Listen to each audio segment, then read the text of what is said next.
감사합니다. 이게 생각보다 많이 구체적으로 잘 생각해 주셔가지고 감사드리고, 이게 되게 많이 풍성해지는 것 같아요. 이렇게 나누면서, 특별히 이제 나누면서 드는 생각은, 이게 평소에 되게 사랑한다, 미안하다, 고맙다 해야 되겠구나.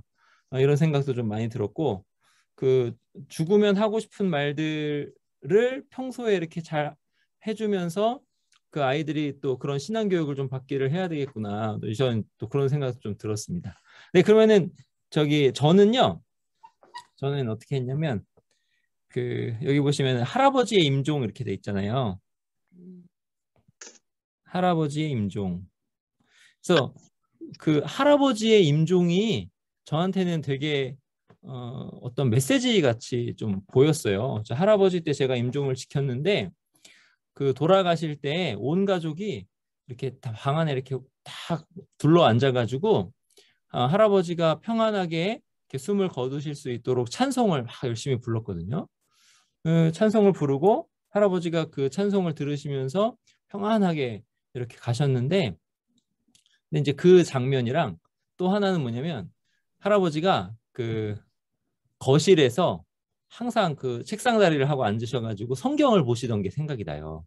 성경을 이렇게 보시면서 아무래도 그 할아버지는 그 한자 문화권에서 한자에 좀 익숙하시니까 그 한자를 딱 한자어를 이제 깊이 생각하실 때가 있으세요. 그러면은 저를 불러요. 성훈아 불러가지고 옥편 가져와라 그래요.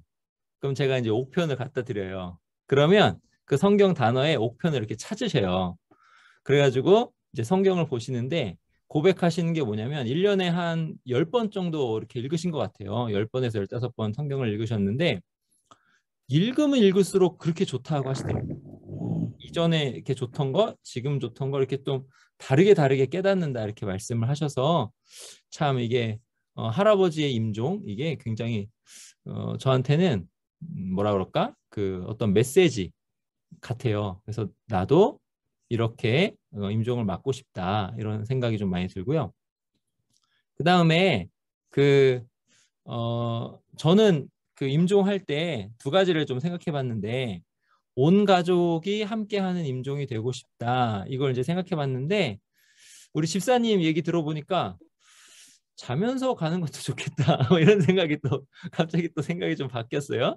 근데 하여튼 온 가족이 함께하는 임종이 되고 싶다. 그리고 예수님과 함께 있기를 소망하는 임종이 되고 싶다. 그러니까 여기 이 땅에 남은 게 많아가지고 막 이거 좀 더 누리고 싶은데 벌써 가나 이런 임종이 아니라 빨리 가서 예수님과 함께 있고 싶다. 바울이 고백했던 것처럼 이제 그런 임종이 되고 싶다. 그렇게 좀 생각을 했어요. 그래서 구체적으로 좀 들여봤는데 이렇게 이제 바깥으로 어떤 그 초록색 자연이 보이는 그런 창문이 있는 공간, 그런 공간에서 임종을 맞이하고 싶고요. 그리고 이제 제가 이제 기도문으로 쭉 써봤어요. 이제 한번 읽어볼게요. 주님, 저는 자연이 보이는 창문이 있고 배경 음악으로 은혜를 주제로 한 찬양이 흘러나오는 아늑한 공간에서 임종을 맞이하고 싶습니다. 그 은혜를 주제로 한 찬양들이 좀 많거든요. 은혜라는 찬양이 되게 많아요. 은혜로다 뭐 이런 찬양도 있고. 근데 이 찬양이 이제 배경음악으로 잔잔하게 이렇게 흘러나오는 그런 공간. 그래서 그런 좀 찬양을 좀 틀어줬으면 좋겠어요. 주여 저는 가족들에게 예수님과 함께하는 모든 날들이 행복했다고 밝은 표정으로 이야기해주고 싶습니다. 좀 임종 때는 그 시간에는 조금 정신이 조금 또렷해서 밝은 표정으로 예수님과 함께하는 모든 날들이 행복했다고 이야기해주고 싶어요. 특별히 손자 손녀들에게 더 크게 생각하고 더 크게 사랑하라고 당부하고 싶습니다. 그 자라나는 세대가 하나님이 얼마나 좋으신 분인지를 알면 알수록 크게 사람들에게 유익을 줄 수 있을 거다, 크게 사랑할 수 있을 거다 생각을 하거든요. 그래서 이런 것들을 좀 당부하고 싶고, 근데 요거를 생각해 보니까 나도 이렇게 살아야 되는데 싶더라고요. 예, 그래서 그런 것들도 좀 생각하게 됐습니다. 그 다음에 이제 임종의 순간인데요. 주님, 저는 주님께서 두 팔 벌려 맞아주시는 것을 보며 감격하면서 주님 앞으로 나아가고 싶습니다. 그러니까 스테반이 영안이 열려서 주님이 하늘에서 서서 계신 것을 봤잖아요. 근데 이제 저도 죽을 때 우리 주님이 이제 어서 오너라 하고 두 팔 벌려서 맞이하고 계시는 것을 좀 봤으면 좋겠어요. 그 다음에 저의 임종이 남은 가족들에게 은혜가 되어 자연스럽게 주님과 함께하는 함께 있는 것을 소망하면서 저와 다시 만날 그날까지 주님을 의지함으로 현재를 충실히 살게 되기를 간절히 소원합니다. 함께 있을 것을 살게 되기를. 예, 이렇게 좀 기도문을 좀 적어봤어요. 할아버지의 임종이 저에게 어떤 메시지가 돼가지고 제가 어떤 임종을 그릴 때에 이게 믿음의 사람의 임종은 이런 거구나라고 좀 그려지거든요. 또 한 분은 임종은 아니지만 은퇴식 때 우리 원로 목사님 은퇴식 때 나는 저렇게 은퇴하고 싶구나라는 어떤 그런 그림이 그려졌거든요. 그때도. 그래서 저도 똑같이 임종의 순간에 우리 손자 손녀들이나 또는 가족들이 하나님 믿는 사람은 저렇게 임종을 맞이하는 거구나, 이렇게 좀 메시지를 받았으면 좋겠어요. 그래서 그런 의미에서 이렇게 기도문을 좀 작성해 봤어요. 그래서 한번 기도문이니까 뭐 이렇게 미사여구 쓸 필요 없고 주님께 진실되게 하는 기도문이니까 이런 거 한번 써보세요. 그래서 이렇게 한번 써보시면은 주님께서 이 기도문 그대로 이루어 주실 줄 또 누가 알겠어요. 그죠? 믿음으로 또 기도하시면 그대로 될 줄 믿습니다. 예, 그렇게 해서 한번 숙제를 지금까지 잘 하셨지만 지금 또 한번 다음 주에도 한번 생각해 보세요. 자, 그러면 이제 이번 주 주제인데요. 부활인데 좀 이번 주 주제는 좀 어렵습니다. 그래서 기도 잠깐 하고 시작하도록 할게요. 하나님 아버지 감사합니다. 부활을 주제로 또 생각해 보려고 하는데 고대인들의 부활 사상과 또 구약 성경에서 나오는 그 부활의 본문들을 살펴보려고 합니다.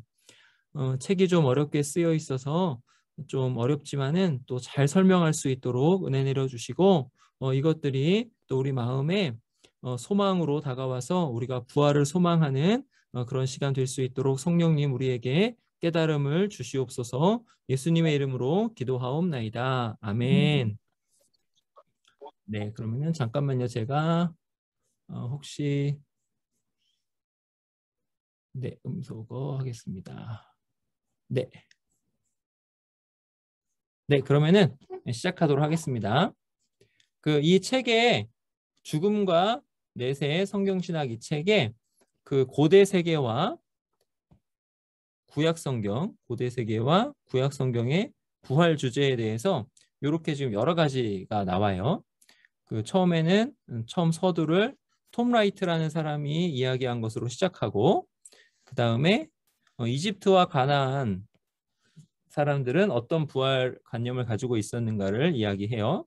그리고 메소포타미아와 페르시아 사람은 어떤 부활 관념을 가지고 있었는가 이걸 이야기하고 그다음에 그리스 로마 사람은 어떤 부활 관념을 가지고 있었는가 이야기합니다. 그리고 제2성전 시대 유대교, 이거는 중간기 문헌이거든요. 중간기 문헌을 통해서 이들은 어떤 부활 사상을 가지고 있었는가를 이야기해요. 그러면 책에서 왜 이런 것들을 이야기하는지를 좀 알아야 되죠. 왜 이런 것들을 이야기하냐면 이들의 부활 사상이 성경에 어떤 영향을 미쳤는가, 뭐 이런 것들을 생각해 보려고 이런 이야기를 하는 거예요. 괜히 이야기하는 게 아니라. 그래서 그런 것들을 좀 살펴보려고 합니다. 결론은 뭐냐면 이들의 부활 사상이 성경에 영향을 미친 게 없다. 성경에 있는 그 부활 사상은 정말 독특한 것이다. 그러니까 인간의 지혜로는 알 수가 없는 것이다. 이것이 이제 결론이에요. 자, 그다음 다니엘서 말씀, 그리고 에스겔 말씀, 이사야 말씀, 그다음에 욥기 말씀, 신명기랑 사무엘상 말씀 요거 이렇게 살펴보고 그다음에 추가로 시편 16편 그리고 창세기 22장 그 다음에 히브리서 11장이랑 같이 해서 살펴보려고 합니다. 자, 먼저 이제 톰 라이트라는 사람이 이야기한 것을 좀 살펴보려고 하는데요. 이렇게 생겼어요. 톰 라이트는.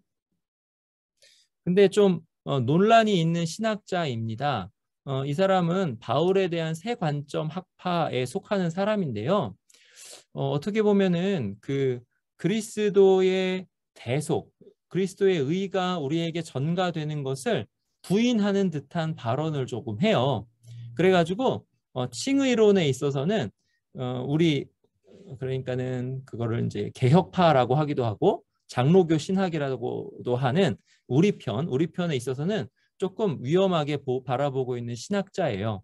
근데 이 신학자를 이 책에서 인용한 이유가 있는데 이 신학자가 그 고대 문헌에 대해서 좀 권위자예요.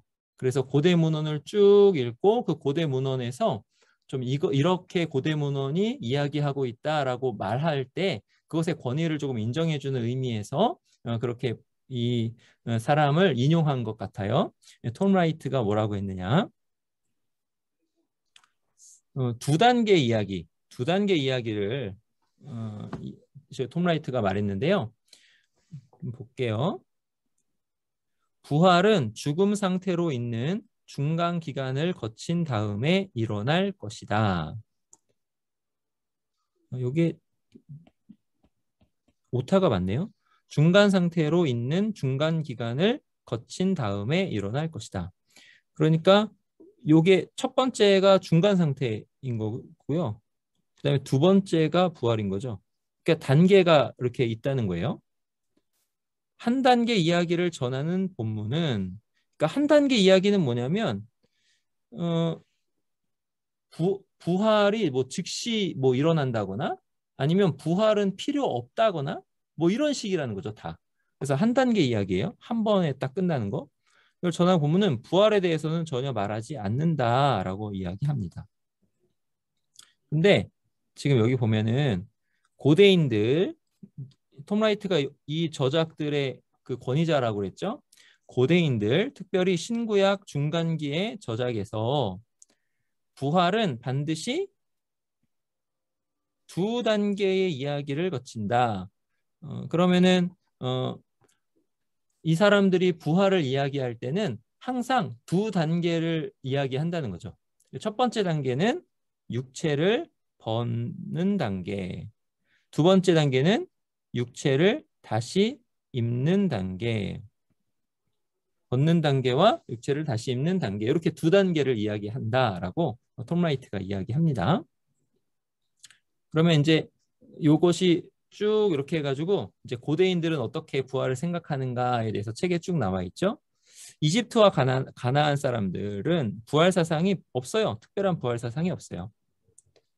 이집트인들은 내세를 폭넓게 가르쳤어요. 내세는 뭐 이러이러할 거다 그랬는데 사실은 그게 현세의 연장이에요. 현세의 연장. 이게 왜 그러냐면은 피라미드 안에 이 피라미드가 어떤 하나의 무덤이잖아요. 이 피라미드 안에 이 사람이 육체로 그냥 살 때 필요한 생필품들을 많이 넣어놨어요. 뭐 액세서리 같은 것도 넣어놓고 하여튼 그렇게 해가지고 이 사람들의 내세는 부활이라기보다는 그냥 현세의 연장이에요. 이집트 사람들은. 그래가지고 미라를 만드는 거죠. 시신이 부패하지 않도록 미라를 만들었습니다. 그 다음에 여기 이제 가나안 종교인데요. 이게 바알 신상이에요. 바알 신상 이렇게 생겼습니다. 조그만 신상을 이렇게 가지고 다녔어요. 바알은 폭풍의 신인데 이 바알과 모트는 신이에요. 신화에 나오는 신. 바알도 신이고 모트도 신이고 계절에 따라 죽고 다시 사는 신으로 묘사됩니다. 바알은 폭풍과 비의 신이에요. 그리고 모트는 죽음의 신이에요. 그래서 여기 폭풍과 비는 어떤 수확 또는 농사로 이어지잖아요. 수확 또는 농사로 이어지니까 요거는 또 생명이랑 이어지겠죠.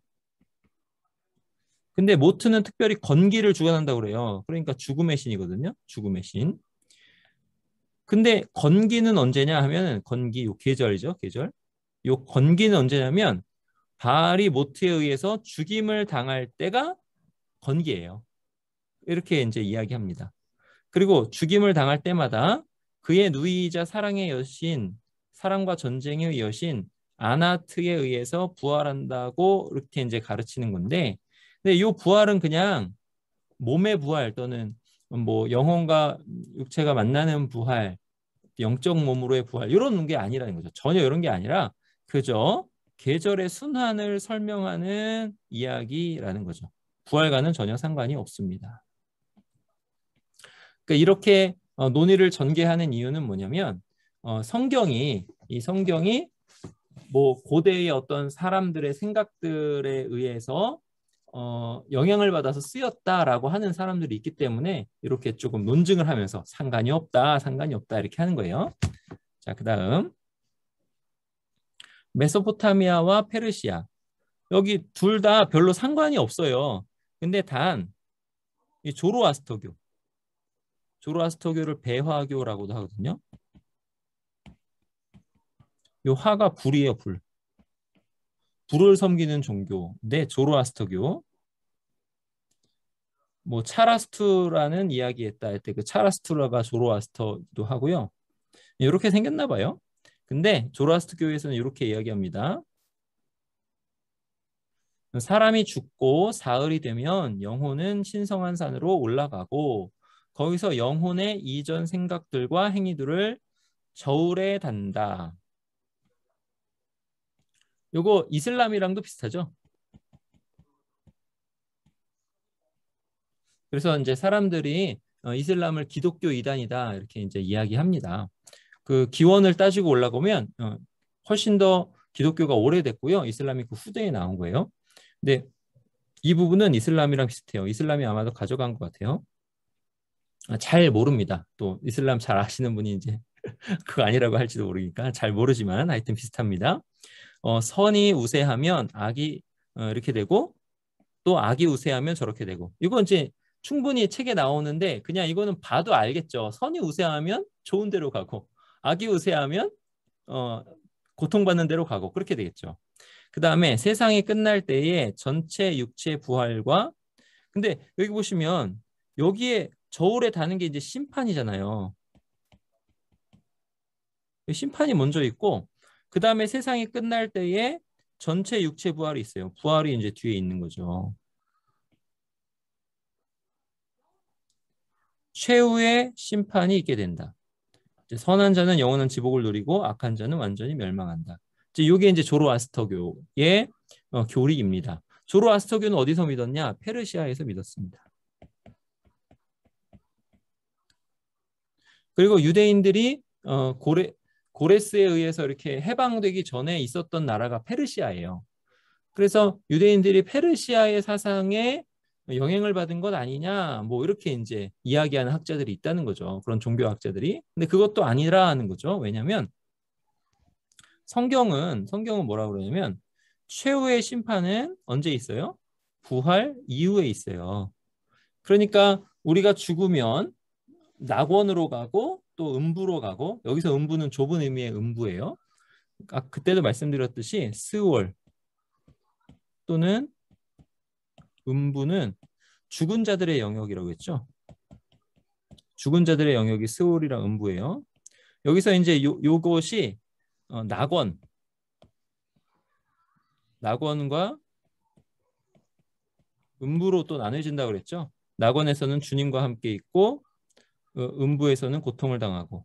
근데 요거 전체를 다 포함해서 죽은 자들의 영역이고 요것을 이제 음부라고 했어요.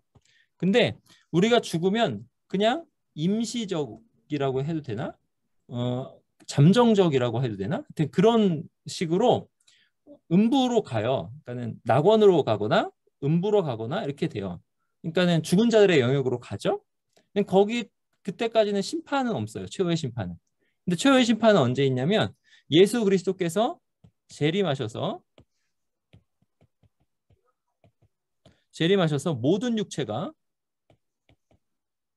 모든 사람이 부활을 해요.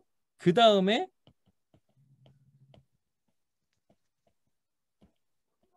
최후 심판이 있어요. 그러니까 우리가 이성적으로 생각하면 죽자마자 막 이런 저울이 있을 것 같고, 그리고 너는 왜 그렇게 했느냐 막 그렇게 할 것 같잖아요. 뭐 염라대왕이 나와가지고 영혼 그만 있는데 너 왜 그렇게 했느냐. 신과 함께라는 영화에서 그랬던 것 같은데 그렇게 바로 그렇게 하면서 막 심판할 것 같잖아요. 우리가 이성적으로 생각하면 조로아스터교도 똑같다는 거죠. 어떤 이성적으로 생각한 거죠.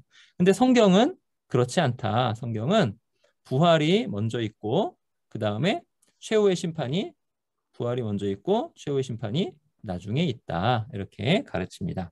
그러니까 조로아스터교에 의해서 영향을 받은 것도 아니다. 이런 뜻입니다. 자, 그 다음에 그리스도와 로마는 어떻게 부활을 생각했는가? 그리스도와 로마에서는 중요한 사람으로 그냥 두 사람만 이렇게 이야기할게요. 호메로스라는 시인이에요. 대서사시. 맹인이었다고 하는 사람이에요. 근데 이 시인과 그다음에 플라톤이라고 하는 철학자. 그리스와 로마의 사상은 굉장히 다채로워 가지고 다 이야기하기가 좀 어렵지만 대표적으로 두 사람만 이야기할게요. 자, 이제 이 사람이 호머입니다. 호메로스. 뭐 일리아드를 썼고요. 또 오디세이아 뭐 이런 책을 썼어요. 그 중고등학생들이 좀 봐야 될 도서 중에 이렇게 돼 있는데 영웅들의 이야기.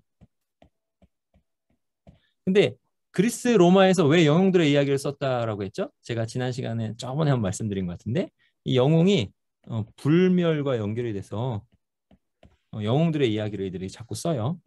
근데 하여튼 일리아드에서 뭐라고 하냐면 죽은 헥토르의 아버지 프리아모스에게 그 이 헥토르가 아킬레스에게 죽었거든요. 일리아드에서 중요한 인물이 이제 아킬레스라는 사람이에요.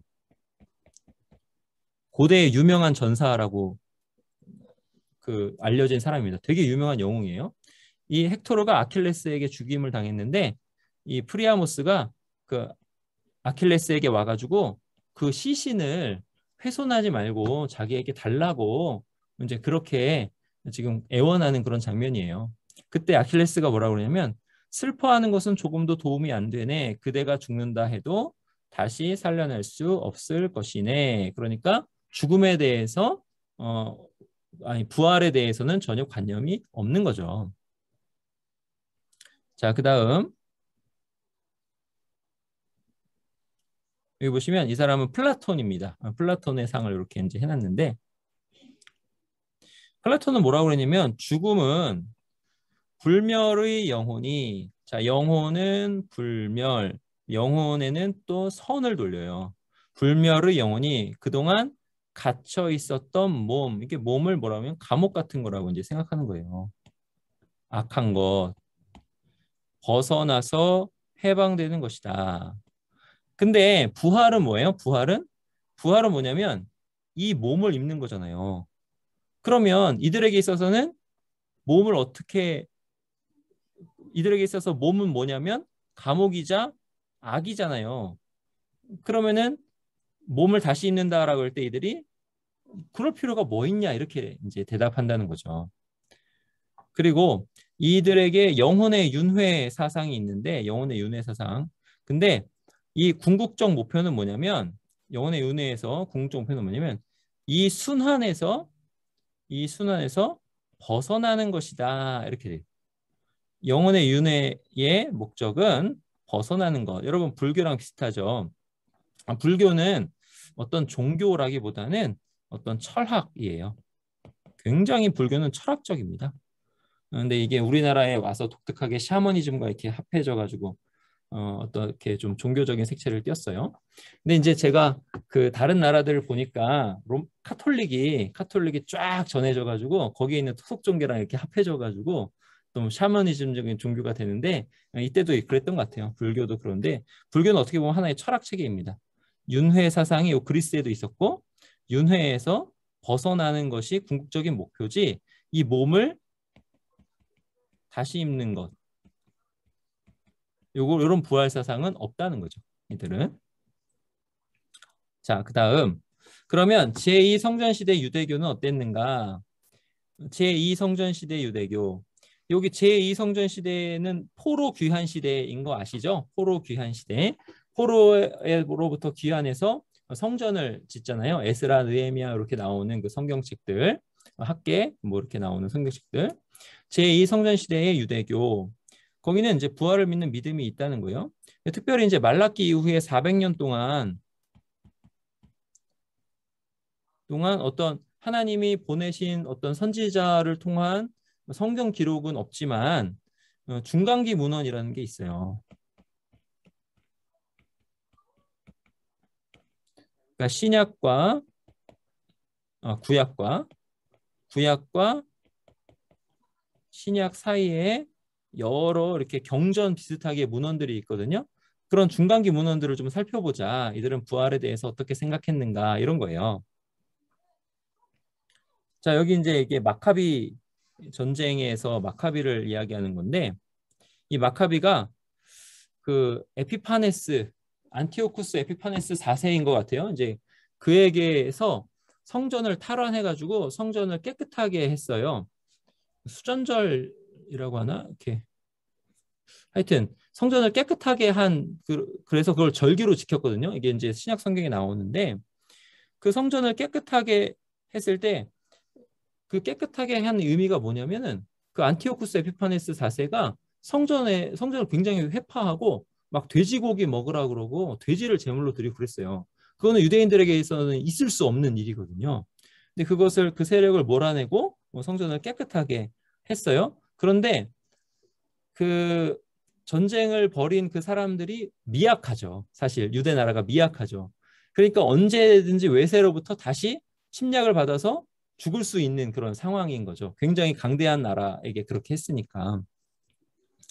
그런 상황을 좀 염두에 두시면서 우주의 왕은 우리가 그의 율법을 지키다가 죽었기 때문에 율법을 지키다가 죽었다. 이게 어떤 의미냐면요. 그 성전에서 돼지고기를 이렇게 드리는 아주 가증한 일을 철폐하려고 그것을 깨끗하게 하려고 율법을 지키려고 율법에 대한 열심으로 이렇게 되는 거예요. 지키다가 죽었기 때문에 영원한 새 생명으로 우리를 다시 살리실 것이다. 이런 소망이 있었다는 거죠. 그러니까 어떤 투쟁하는 대상이 있고 그 투쟁하는 대상이 굉장히 강한 사람들이고 그들을 내가 이길 수 있을지 없을지 또 그들에게 죽임을 당할 수 있는 그런 상황이라는 거죠. 그럴 때 이제 쓴 거예요. 영원한 새 생명으로 다시 살리실 것이다. 부활에 대해서 이들이 바라보고 있는 거죠. 그의 긍휼로 너희에게 다시 생명과 호흡을 주실 것이다. 이 호흡은 몸이 있어야 되잖아요. 그러니까 몸의 생명과 몸의 호흡을 주실 것이다. 죽음을 받아들여라 다시 돌아오게 할 수 있으리라. 마카비 이서에 이렇게 나옵니다. 그 다음에 이제 요세푸스라는 사람이 또 이렇게 썼어요. 뭐라고 썼냐면 확실히 너는 자연 법칙에 따라 이 세상을 떠나는 사람들이 영생을 얻는다는 것을 알고 있다. 그러니까 자연 법칙에 따라서 사람들이 죽는데 그 사람들이 영생을 얻는다는 것을 알고 있다. 그들은 대신 거룩한 몸으로 살기 위해 되돌아온다. 이렇게 해가지고 당시 시대의 사람들이 어떻게 생각하고 있는지를 이렇게 썼습니다. 요세푸스 역사가죠. 그러니까 제2성전 시대의 사람들은 유대교 사람들 그리고 유대인들은 독특하게 다른 나라들과 같지 않게 이 부활 사상을 가지고 있었다. 이런 뜻입니다. 그럼 이 부활 사상이 이제 우리에게 이제 흘러 들어오는 거죠. 우리에게 흘러 들어오는 거죠. 근데 특별히 이게 구약 성경에도 나오고요. 그리고 신약 성경에 더 명백하게 확실하게 나옵니다. 신약 성경에 이게 더 명백하게 확실하게 나올 수밖에 없는 이유가 뭐예요? 부활을 목격했잖아요. 부활 목격. 누구의 부활을 목격했어요? 예수 그리스도의 부활을 목격했잖아요. 이걸 목격하고 제자들이 어떻게 변했는지, 그죠? 부활을 목격하고 그랬으니까 이 부활이 조금 더 명백하게 명확하게 또 밝게 신약에 드러나는 거죠. 구약은 조금 희미하게 드러나는 거고 이렇게 됩니다. 자, 그러면 이제 성경 구절 하나하나 좀 살펴볼게요. 다니엘과 요한계시록 이제 살펴볼 건데 이게 이제 요한계시록을 왜 여기다가 이제 딱 넣냐면요. 요한계시록이 우리는 좀 이 성경책이 아닌 것 같은 좀 느낌이 들잖아요. 좀 무섭고. 근데 요한계시록을 잘 보면 요한계시록에 있는 여러 이제 그 어떤 상징들이 다니엘서에서 가져왔어요. 다니엘서에서. 그리고 이사야서에서도 가져오고 에스겔서에서도 가져오고 그래요. 그러면 구약 성경과 하나의 책으로 이렇게 같이 엮여 있는 책이 요한계시록이다. 좀 이거를 말씀드리고요. 그리고 특별히 이 다니엘과 요한계시록의 주제가 뭐냐면 다니엘은 바벨론 때문에 겪는 환란이잖아요. 요한계시록은 로마 때문에 겪는 환란이거든요. 그러니까 당시에 바벨론 때문에 겪는 환란, 그리고 다니엘 당시에, 그리고 요한계시록 당시에는 로마인데 로마를 비유적으로 바벨론이라 그래요. 그렇게 해서 환란을 당하니까 사람들이 배교를 하기도 하고, 그리고 환란 중에서도 승리하기도 하고, 요렇게 이제 구조가 비슷하거든요. 어떤 상황도 비슷하고, 그리고 이제 묵시도 비슷하게 나오고, 그래서 이렇게 썼습니다. 그걸 이제 대변해 주는 게 풀무불에 들어간 사건이 하나 있고, 그다음에 다니엘의 경우는 이렇게 사자굴에 들어간 사건이 있잖아요. 사자들이 바라만 보고 있죠. 이렇게 보고만 있어요. 되게 배고픈 상태였잖아요. 그죠? 근데 보고만 있고 다니엘은 이렇게 의연하게 서 있는 사자굴에도 배교하지 않고 이것을 승리하는 그런 전형으로 이렇게 다니엘이 쓰였습니다. 근데 여기서 12장에 보면 이렇게 나옵니다. 다니엘서 12장에 보면은 1절에 그때에 네 민족을 포위하는 큰 군주 미가엘이 일어날 것이요. 여기 보세요. 또 환란이 있으리니. 자, 다니엘이 뭐라고 그러냐면 부활 이전에 큰 환란이 있다고 그러거든요. 근데 요거는 똑같이 비슷하게 요한계시록에서도 마지막 때에 또 부활이 최후의 예수님의 재림이 있기 전에 부활이 있기 전에 환란이 있을 것이다 이렇게 이야기해요. 비슷하죠? 이는 개국 이래로 그때까지 없던 환란일 것이며 그때에 내 백성 중 책에 기록된 자, 우리가 이제 생명책 이야기하죠. 그것처럼 책이 나와요. 다니엘서의 책에 기록된 자, 하나님이 구원하시기로 택하신 자 이런 뜻이에요. 책에 기록된 자가 구원을 받을 것이라. 근데 이 구원이 어떤 구원이냐, 이제 어떤 구원이냐 이렇게 나올 때 땅의 티끌 가운데서 자는 자 중에서 이 잔다라고 하는 것은 죽음을 완곡하게 표현한 거죠. 그러니까 죽은 자 중에서 많은 사람이 깨어나 영생을 받는 자도 있겠고, 그러니까 사실은 이거는 다 깨어난다는 거예요. 다 깨어나서 부활한다는 거예요. 다 깨어나서 부활해가지고 영생을 받는 자도 있겠고, 수치를 당하여 영원히 부끄러움을 당할 자도 있을 것이며 영생과 영벌이 나뉘어진다는 거죠. 부활을 해서. 그 다음에 지혜 있는 자는 궁창의 빛과 같이 빛날 것이요. 많은 사람을 옳은 대로 돌아오게 한 자는 별과 같이 영원토록 빛나리라. 이렇게 됩니다. 그러면은 이 영생에 들어가는 사람들에게는 이러한 상급이 주어질 것이다. 이렇게 이제 나온다는 거죠. 그래서 여기 보면은 어떤 배경이 있냐 했을 때는 환란이라는 배경이 있고요. 이 환란에서 두 가지 선택지가 있어요. 하나는 타협하여서 잘 살고 육체적으로 평안하게 살면서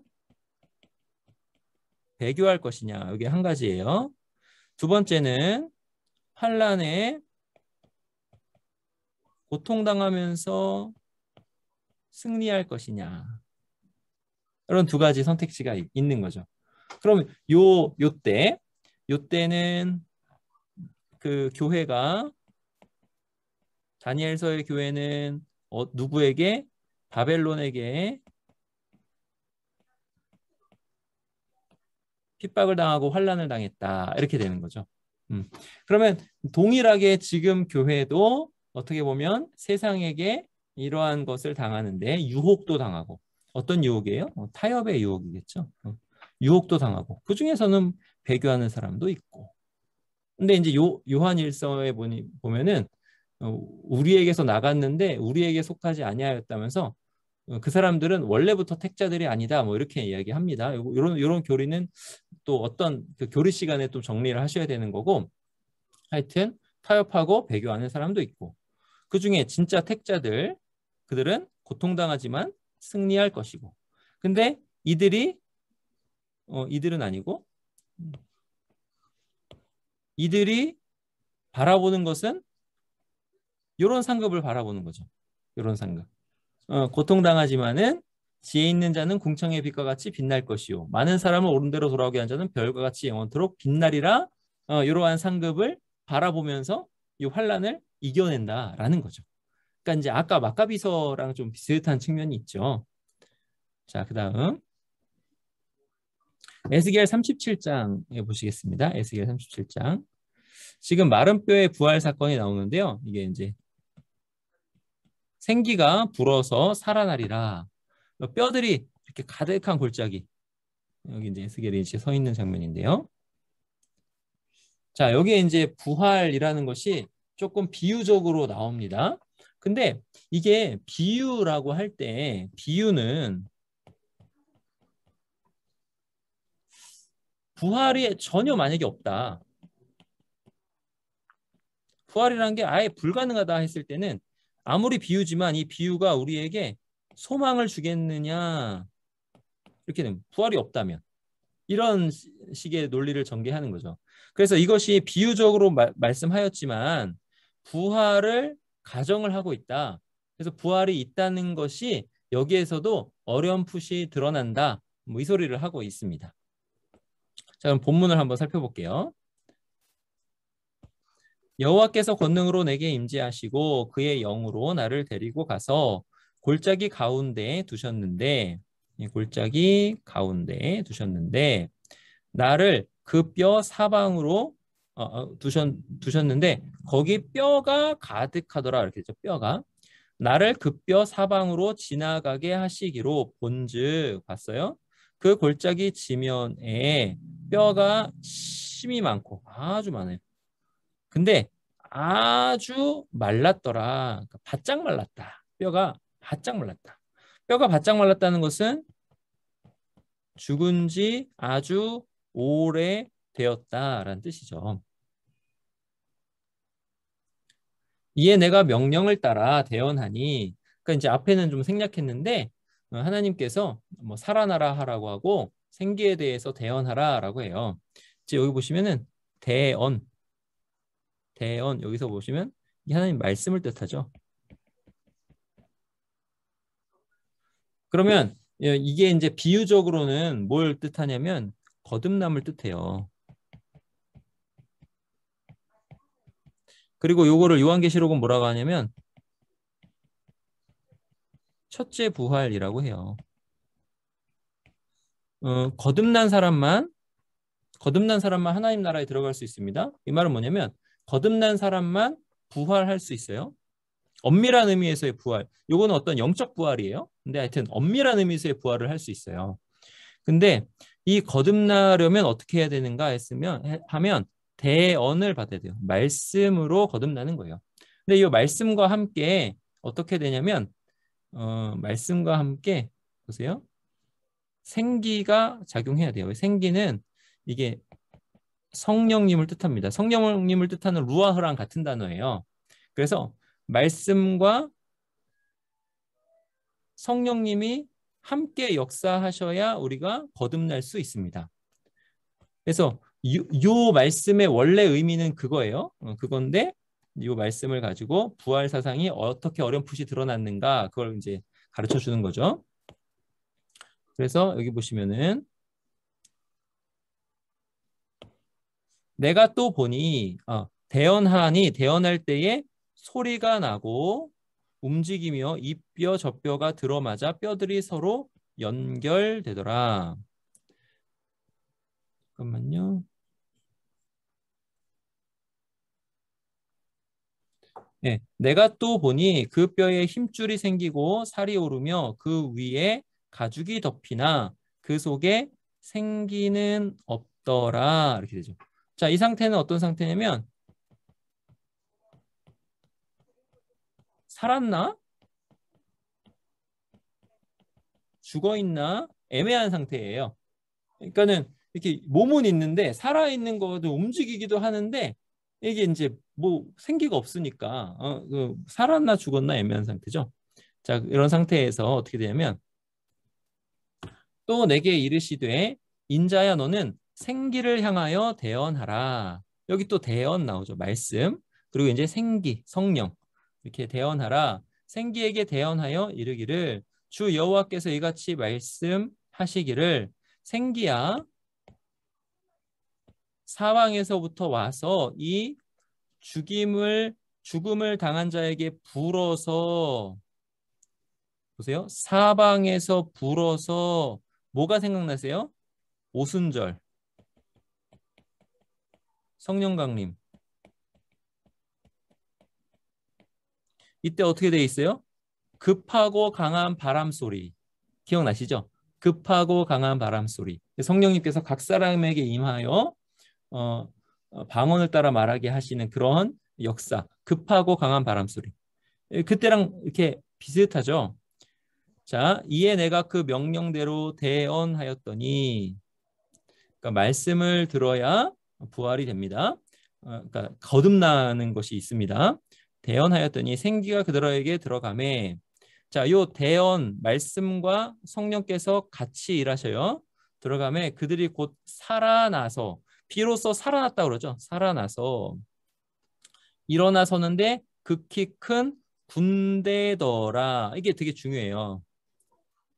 자, 우리가 지금 부활을 배우고 있는데 이 부활이 우리에게 확실하게 이렇게 소망이 되고 또 생생한 어떤 믿음의 대상이 되고 있는가 이것을 고민해 볼 필요가 있다는 거죠. 이것을 고민해 볼 때 사실은 이게 생생하게 막 이렇게 소망이 되지는 않는다라는 거죠. 그게 왜 그러냐? 왜 그러냐 했을 때는 우리가 군대로서 살지 않기 때문에 그런 것도 있다라는 거죠. 군대로서 사는 사람은 임무를 수행하면서 살거든요. 내가 이 땅에 왜 태어났고 무엇을 해야 되고 그 다음에 어디로 가야 되는지 이 사람은 알죠. 하나님께서 나를 향해서 주신 사명, 하나님의 뜻을 알죠. 그러면은 그것을 아는 사람은 그것을 진력함으로 타협을 하지 않겠죠. 예, 그렇게 되는 거예요. 그렇게 된다. 그래서 군대더라. 그러면 타협을 하지 않고 이렇게 사니까 지금 어떤 일이 일어나냐면 끊임없이 하나님을 대적하는 사람들, 하나님을 대적하는 존재들에 의해서 박해를 받고 공격을 받는 거예요. 그러니까 거기에서부터 뭐가 피어나냐면 아, 죽어도 나는 부활할 거야 라는 소망이 거기서 피어나는 거죠. 그러니까 이게 부활 소망을 가지려면은 우리가 어떤 고통을 당하는 어떤 것이 있는데 그 고통이 하나님을 대적하는 세력부터 온다라는 거죠. 그럼 이거를 이제 우리한테 좀 적용해 볼게요. 우리가 이제 부활에 대해서 생생하게 생각하지 않다가 언제 부활에 대해서 생생하게 생각하냐면 소망하냐면 큰 병에 걸리면 또는 육체가 약해지면 이렇게 되면 부활에 대해서 그때부터 막 바라보기 시작하는 거죠. 근데 큰 병이나 육체가 육체가 약해지는 이것들은 어떤 거예요? 그 본질적으로 하나님을 대적하는 것들이죠. 이것들이 우리의 삶 가운데서 이렇게 우리를 공격할 때 우리로 하여금 하나님을 바라보게 하므로 이런 것들도 좋은 것이 아니냐, 우리로 투쟁하게 하니까, 부활을 더 소망하게 하니까 이제 이렇게도 이제 부활을 생각해 볼 수 있다는 거죠. 근데 하여튼 이게 군대다, 우리에게 어떤 사명이 있다, 이것은 꼭 생각하셔야 됩니다. 거듭난 사람은 사명을 알고 있습니다. 자, 그다음 보세요. 근데 이것이 비유라고 그래요. 비유. 또 내게 이르시되 인자야, 이 뼈들이 의미하는 게 있어요. 뼈들은 이스라엘 온 족속이라. 그들이 이르기를 우리의 뼈들이 말랐고 우리의 소망이 없어졌으니 우리는 다 멸절되었다. 자, 이거는 뭐냐면 이들이 하나님의 땅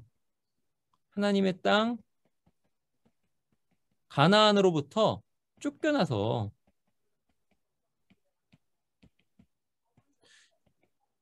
이 쫓겨난 것의 의미가 뭐냐 했을 때, 이것은 하나님으로부터의 단절이다. 그러므로 이것은 죽음이다. 이렇게 이 말씀이 비유적이다, 이런 뜻이에요. 그러면 요 죽음 상태에서 어떻게 깨어나고 어떻게 살 수 있는가? 대언, 말씀과 그다음에 말씀과 함께 역사하시는 성령께서 우리를 거듭나게 하셔야 살 수 있다, 이것이죠. 그러므로 너는 대언하여 그들에게 이르기를 주 여호와께서 이같이 말씀하시기를 내 백성아, 내가 너희 무덤을 열고 너희로 거기서 나오게 하고 이스라엘 땅으로 들어가게 하리라. 자, 이스라엘 땅 시편 16편에 보면 내게 줄로 재어준 구역 막 이렇게 나오거든요. 그러니까 여기 뭐냐면 하나님께서 택하셔서 거하게 하신 곳, 이렇게 됩니다. 그러면 이것이 또한 하나님과 함께 있다. 그리고 이게 종말이랑 연결시켜 보면은 내세 개념이 같이 들어갑니다. 부활해서 우리가 뭔가 어떤 영역에서 하나님을 섬기게 될 것이다, 뭐 이렇게 되는 거죠. 근데 이게 비유이면서도 이 성경 말씀을 깊이 들어가면 부활이 실제로 있으므로 이 부활에 실제로 있는 부활을 가지고 이렇게 말씀한 것이다라는 거죠. 그래서 이 거듭남을 말씀하고 있지만 이 거듭남도 결국은 나중에 부활과 연결되므로 이렇게 말씀하는 것이다. 이렇게 정리하시면 됩니다. 그래서 에스겔 37장의 마른 뼈 장면을 보실 때마다 하나님이 나를 이렇게 거듭나게 하셔서 감사합니다, 이것이랑 나는 군대로서 사명을 가지고 사는 사람들입니다, 이렇게 되는 거랑, 그 다음에 이 사명이 나중에는 어떻게 연결되냐면 이 사명이 나중에 부활한 다음에 내가 무엇을 할까? 여기랑도 연결이 돼요. 부활한 다음에 내가 무엇을 할까? 이 땅에서의 사명이. 그러니까 여기까지도 좀 잘 생각해 보시기 바랍니다. 자, 그 다음 그 외 구절들이 있어요. 그 외 구절들. 나의 대속자가 살아계시니, 여기 이제 이거는 잠시만요. 이거는 하얀색으로 좀 해야 되겠어요. 여기 나의 대속자가 살아계시니, 이 말씀 이사야 말씀인데, 이거는 욥기 말씀이죠. 이거 욥기 말씀. 여기 이제 욥이에요. 여기 그림에 나온 사람이 지금 피부가 지금 다 이렇게 됐고 돌로 이렇게 벅벅 긁고 있는 욥입니다. 거기 보시면은 이사야부터 살펴볼게요.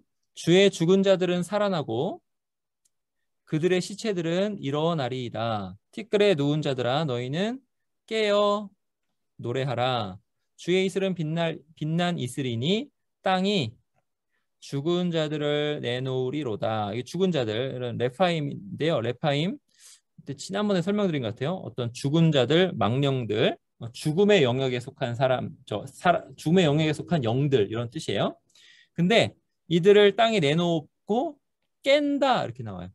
요거는 아까 에스겔서 말씀처럼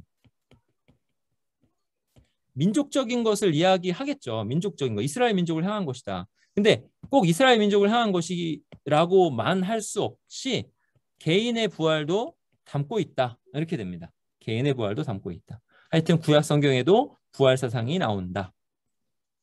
특별히 욥기를 한번 볼까요? 욥기 19장 25절 26절. 내가 알기에는 나의 대속자가 살아계시니. 대속자. 히브리어로 고엘입니다. 대속자가 살아계시니 마침내 그가 땅 위에 서실 것이라. 내 가죽이 벗김을 당한 뒤에도 내가 육체 밖에서 하나님을 보리라. 이렇게 이제 바라보고 있죠. 욥이 이렇게 지금 이렇게 뭔가 부활을 간절히 바라보면서 하나님을 바라보는 이유가 뭐예요? 욥이 지금 죽음의 세력 가운데 엄청나게 고통을 당하고 있죠. 그 다음에 친구들에게 엄청나게 정죄를 당하고 있죠. 그러니까 그러한 현실이기 때문에 지금 하나님을 보리라 이렇게 하면서 지금 하나님을 바라보고 있는 거예요. 그러면은 여러분 부활이 우리에게 언제 이렇게 생생하게 오는가?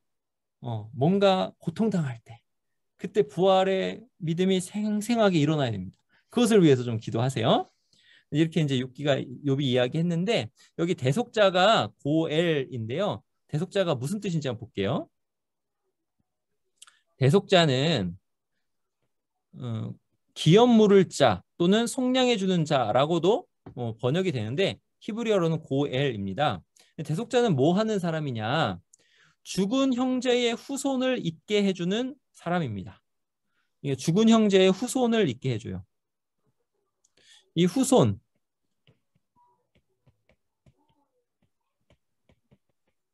이 경건한 자손은 히브리 사상에서는 구원과도 연결되거든요.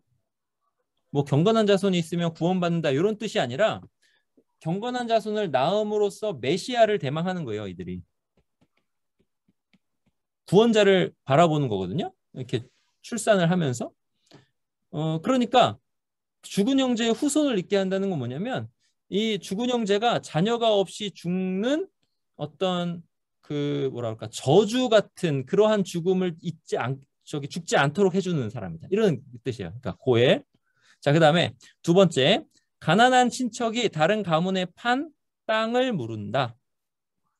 그러니까는 가난한 친척이 돈이 없어서 땅을 팔았는데 그 땅을 물러주는 거죠. 돈을 다시 지불하고 사서 그 사람에게 돌려주는 것. 그다음에 종으로 팔린 친족을 속량한다. 돈이 너무 많이 없으면 빚이 너무 크면은 자기 자신을 종으로 팔아가지고 그 빚을 갚았거든요. 근데 그것을 빚을 대신 갚아주어서 종의 신분에서 다시 끄집어내서 자유인으로 만든다. 이게 고엘 그 구속자가 하는 일이에요. 그다음에 친족의 죽음, 뭐 살해를 당했다거나 그런 죽음에 대해서 복수를 하는 그런 사람이 고엘입니다. 구속자입니다.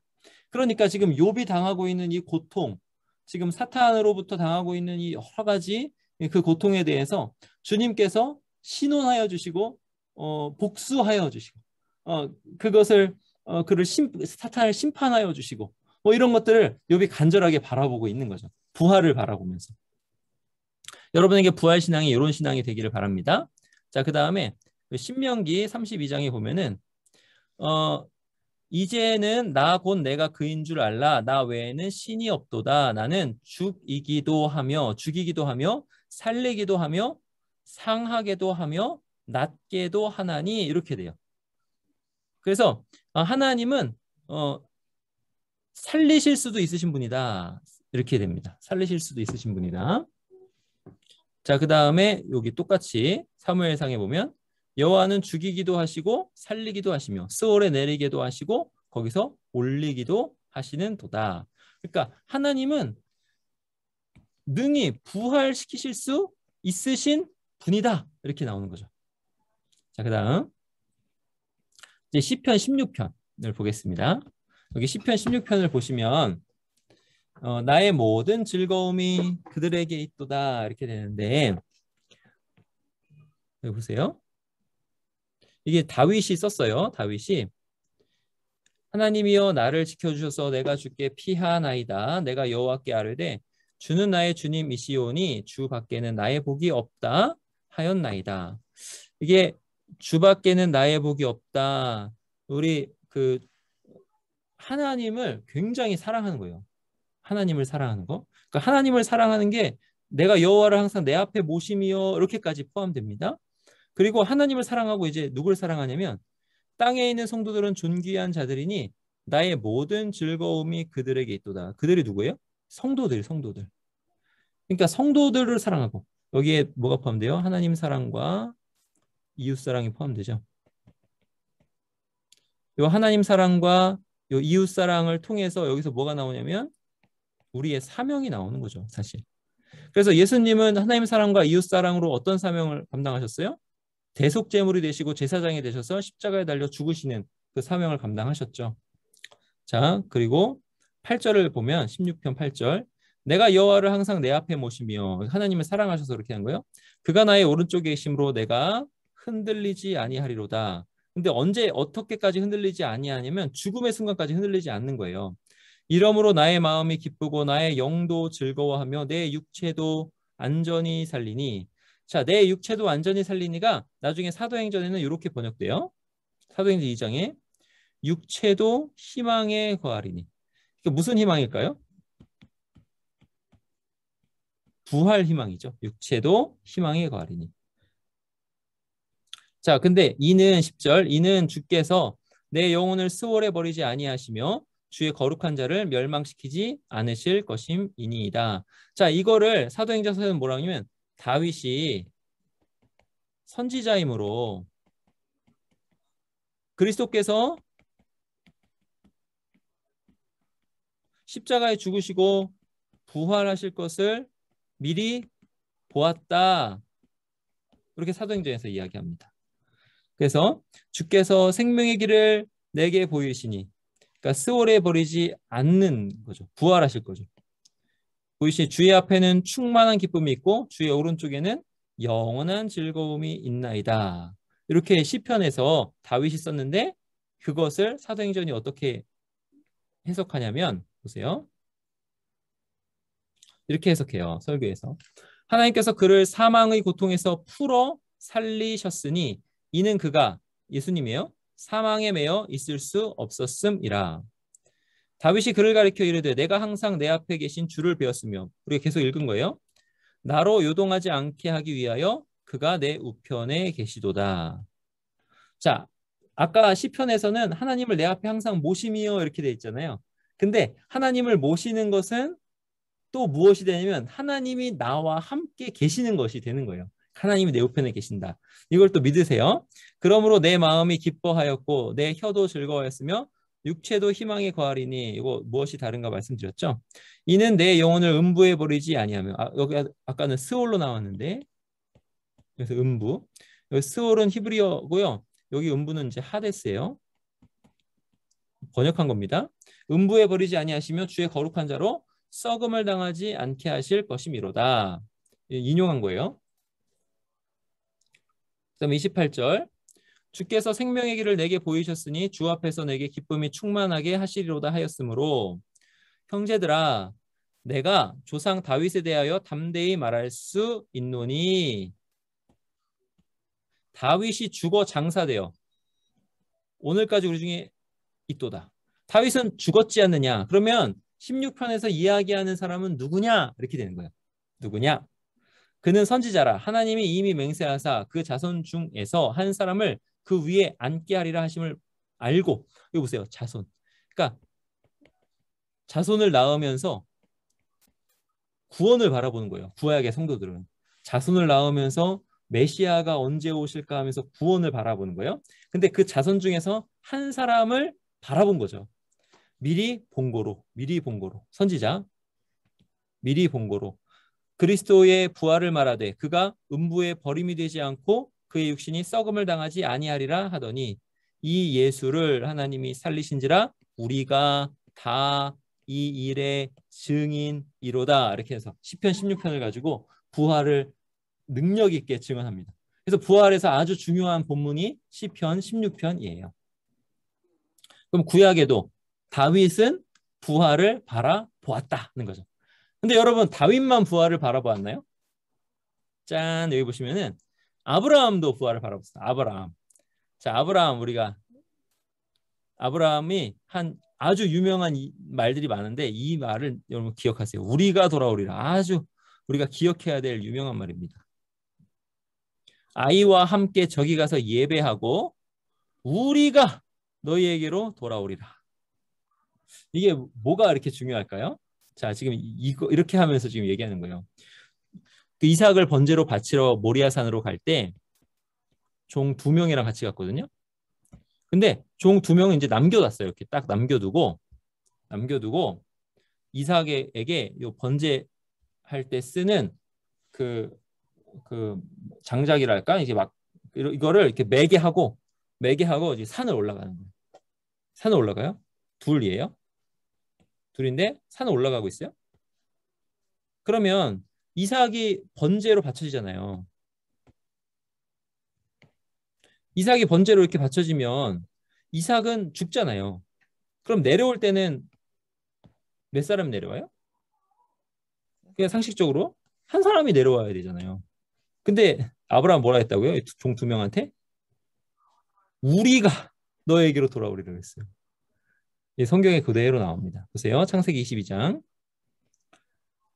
자, 지금 1절 넘어가고 2절에 여호와께서 이르시되 내 아들 내 사랑하는 독자.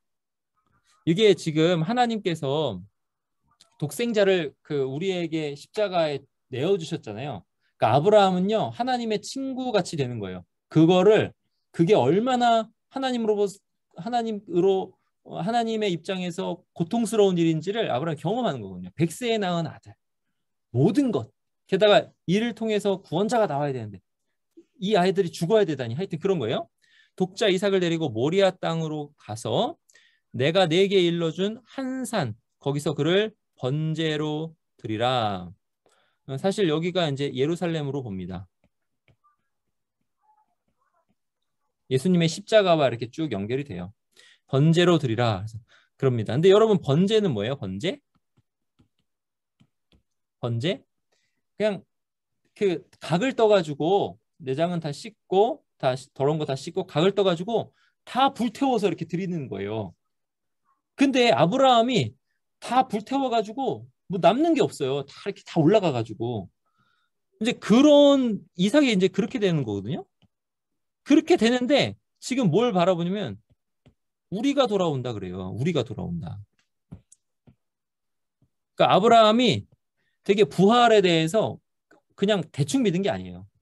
근데 하여튼 자 아브라함이 아침에 일찍 일어나 나귀의 안장을 지우고 두 종과 그의 아들 이삭을 데리고 번제에 쓸 나무를 쪼개어 가지고 떠나 하나님이 자기에게 일러주신 곳으로 가더니 제3일에 아브라함이 눈을 들어 그곳을 멀리 바라본지라.